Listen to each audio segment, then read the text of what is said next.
അതൊക്കെ ഡോറ് തുറന്നിടുക. എന്നിട്ട് വിട്ടാൽ വീണ്ടും തിരിച്ചു പോകും. പിടിച്ചുകൊണ്ട് രക്ഷപ്പെടുക എന്നുള്ളതാണ്. ഇതാണ് കാറിൽ നിന്നും രക്ഷപ്പെടാനുള്ള ഏറ്റവും നല്ല മാർഗം എന്ന് പറയുന്നത്.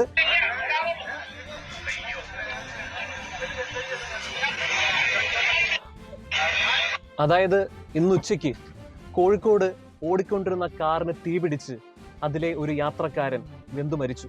ഈ വാർത്ത നമ്മൾ ഞെട്ടലോടെയാണ് കേട്ടത്. സത്യത്തിൽ കാർ ഓടിക്കൊണ്ടിരുന്ന കാറാണ്, തീപിടിച്ചു, ശരിയാണ്. പക്ഷേ വെന്തു മരിക്കാനുള്ളൊരു പ്രധാനപ്പെട്ട കാരണമുണ്ട്.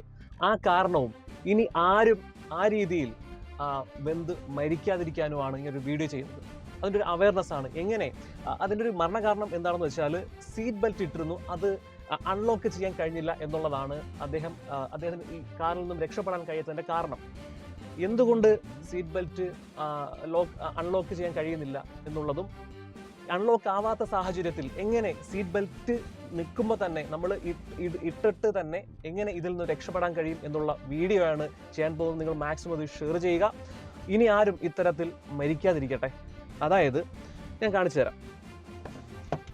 ഇപ്പോൾ നമ്മൾ യാത്ര തുടങ്ങുന്നതിന് മുമ്പ് തന്നെ സീറ്റ് ബെൽറ്റ് ഇടുമല്ലോ, ഇട്ടിരിക്കുകയാണ്.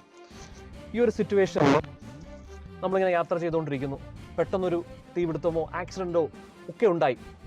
പ്രത്യേകിച്ച് ആക്സിഡന്റ് എന്ന് പറഞ്ഞാൽ പല രീതിയിലുണ്ട്. ഇപ്പോൾ ഇതുപോലെ തീപിടുത്തമുണ്ട്, വണ്ടി ആക്സിഡന്റ് ഉണ്ട്. തീപിടുത്തുകയാണെങ്കിൽ സ്വാഭാവികമായും ഇതിലുള്ള പ്ലാസ്റ്റിക് ലോക്കാണിത്. പ്ലാസ്റ്റിക് ലോക്ക് ഉരുകുകയും ഇത് ജാം ആവുകയും ഇത് അൺലോക്ക് ആവാതെ ഇങ്ങനെ ഇരിക്കുകയും ചെയ്യും. ആ സിറ്റുവേഷനിൽ നിങ്ങൾ ചെയ്യേണ്ടത്, അങ്ങനെ എന്തെങ്കിലും സംഭവിച്ചാൽ ആർക്കും സംഭവിക്കാതിരിക്കട്ടെ. നമുക്ക് അറിയാം, നമ്മളൊക്കെ ഒന്നും പ്രതീക്ഷിച്ചുകൊണ്ടല്ല യാത്ര ചെയ്യുന്നത്. പക്ഷേ ഇദ്ദേഹവും ഇന്ന് കാറിൽ സഞ്ചരിച്ച് മരിച്ചയാളും ഇതൊന്നും പ്രതീക്ഷയല്ല യാത്ര ചെയ്തത്. ഇതൊന്നും സംഭവിക്കില്ല എന്ന് കരുതിയാണ്. പക്ഷേ അദ്ദേഹത്തിൻ്റെ ജീവിതത്തിൽ അത് സംഭവിച്ചു. അതുപോലെ നാളെ നമ്മുടെ ജീവിതത്തിലും പലതും സംഭവിക്കാതിരിക്കട്ടെ. അങ്ങനെ സംഭവിക്കുകയാണെങ്കിൽ എങ്ങനെ രക്ഷപ്പെടാൻ കഴിയും എന്നുള്ളതാണ് കാണിച്ചു തരുന്നത്. വളരെയേറെ ശ്രദ്ധിച്ചിരിക്കുക. ഇത് മാക്സിമം ഷെയർ ചെയ്യുക. ഞാൻ ആദ്യം ഇതിൻ്റെ സ്ലോവിൽ കാണിച്ചു തരാം, എന്നിട്ട് ഫാസ്റ്റായിട്ട് എങ്ങനെ ചെയ്യുന്നത് കാണിച്ചു തരാം. നമ്മളിപ്പോൾ യാത്ര ചെയ്യുന്ന സമയത്ത് പെട്ടെന്ന് ഒരു ആക്സിഡന്റ് സംഭവിച്ചു, ഒരു തീപിടുത്തം സംഭവിച്ചു വിചാരിച്ചോളൂ. പെട്ടെന്ന് നമ്മൾ ഏത് ചെരുപ്പാണോ അത് പെട്ടെന്ന് റിമൂവ് ചെയ്യുക, കാല് ഫ്രീ ആക്കുക. എന്നിട്ട് ഈ സീറ്റ് നമ്മൾ ബാക്കിലോട്ട് ആക്കിയതിനു ശേഷം നമ്മുടെ ബാക്ക് റെസ്റ്റ് മാക്സിമം പുറകോട്ട് വലിക്കുക. ഈ സാധനം നമ്മൾ പെട്ടെന്ന് ഇങ്ങനെ വലിക്കരുത്, ലോക്കാവും. അപ്പോൾ നമ്മൾ മാക്സിമം സ്ലോവില് ഇങ്ങനെ വലിച്ചെടുക്കുക. അതിനുശേഷം ഇത് ബാക്കിലോട്ട് ഇട്ടതിന് ശേഷം അതൊക്കെ ഡോറ് തുറന്നിടുക. എന്നിട്ട് നമ്മൾ ഇതുവഴി ഇങ്ങനെ ഇത് പിടിച്ചുകൊണ്ടേ, ഇത് വിട്ടാൽ വീണ്ടും തിരിച്ചു പോകും. അപ്പോൾ പിടിച്ചുകൊണ്ട് മാക്സിമം നമ്മൾ ഇങ്ങനെ ആക്കിയിട്ട്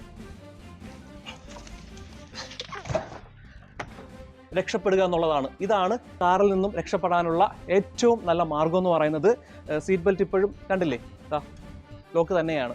ഇനി ഞാൻ കുറച്ചുകൂടെ ഫാസ്റ്റായിട്ട് ഇത് കാണിച്ചു തരാം. അത്യാവശ്യം എന്നെ കണ്ടാൽ തന്നെ അറിയാം, കുറച്ച് തടിയുള്ള ആളാണ്. എനിക്ക് പോലും ഇങ്ങനെ രക്ഷപ്പെടാൻ കഴിയുമെങ്കിൽ അത്രയും തടിയില്ലാത്ത ആളുകൾക്ക് വളരെ ഈസി ആയിട്ട് ഇതിൽ നിന്ന് രക്ഷപ്പെടാൻ കഴിയും. ഇത് ഞാൻ ഒന്നുകൂടി ഫാസ്റ്റായിട്ട് കാണിച്ചു തരാം. ഓക്കെ, നമ്മൾ യാത്ര ചെയ്യുമ്പോൾ പെട്ടെന്ന് ഒരു ആക്സിഡന്റ് സംഭവിക്കും വിചാരിക്കുക. പെട്ടെന്ന് നമ്മൾ സീറ്റ് ബെൽറ്റ് ഊരാൻ നോക്കുമല്ലോ. ഇതിപ്പോൾ സീറ്റ് ബെൽറ്റ് ഊരാത്ത സിറ്റുവേഷൻ ആണെങ്കിൽ വളരെ ഫാസ്റ്റായിട്ട് ചെരുപ്പ് ഊരുന്ന സമയം കൊണ്ട് തന്നെ നമ്മൾ സീറ്റ് ബെൽറ്റ് ബാക്കിലോട്ടാക്കുക, ബാക്ക് റെസ്റ്റ് ബാക്കിലോട്ടാക്കുക. എന്നിട്ട് പിടിക്കുക.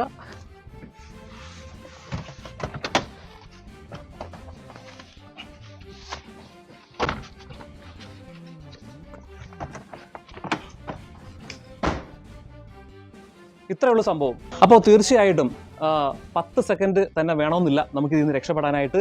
ഞാൻ കുറച്ച് തടിയുള്ള ആളായതുകൊണ്ട് അത്ര സെക്കൻഡ്സ് എടുത്തതാണ്. വെറും 5 സെക്കൻഡിന് ധാരാളമാണ്. ഈ കാറിൽ നിന്നും ഇങ്ങനെ അപകടത്തിൽപ്പെടുമ്പോൾ രക്ഷപ്പെടാനുള്ള സമയം വെറും 5 സെക്കൻഡിന് മതിയാവും. തീർച്ചയായും ഇത് നിങ്ങൾ മാക്സിമം വാർത്ത ഷെയർ ചെയ്യുക. ഇത്തരത്തിലുള്ള മരണങ്ങളിൽപ്പെട്ട് ആരും മരിക്കാതിരിക്കട്ടെ. ക്യാമറാമാൻ റജിക്കൊപ്പം ഷിബിൻ ഷാ, ന്യൂസ് കേരളം ടുഡേ, കൊച്ചി.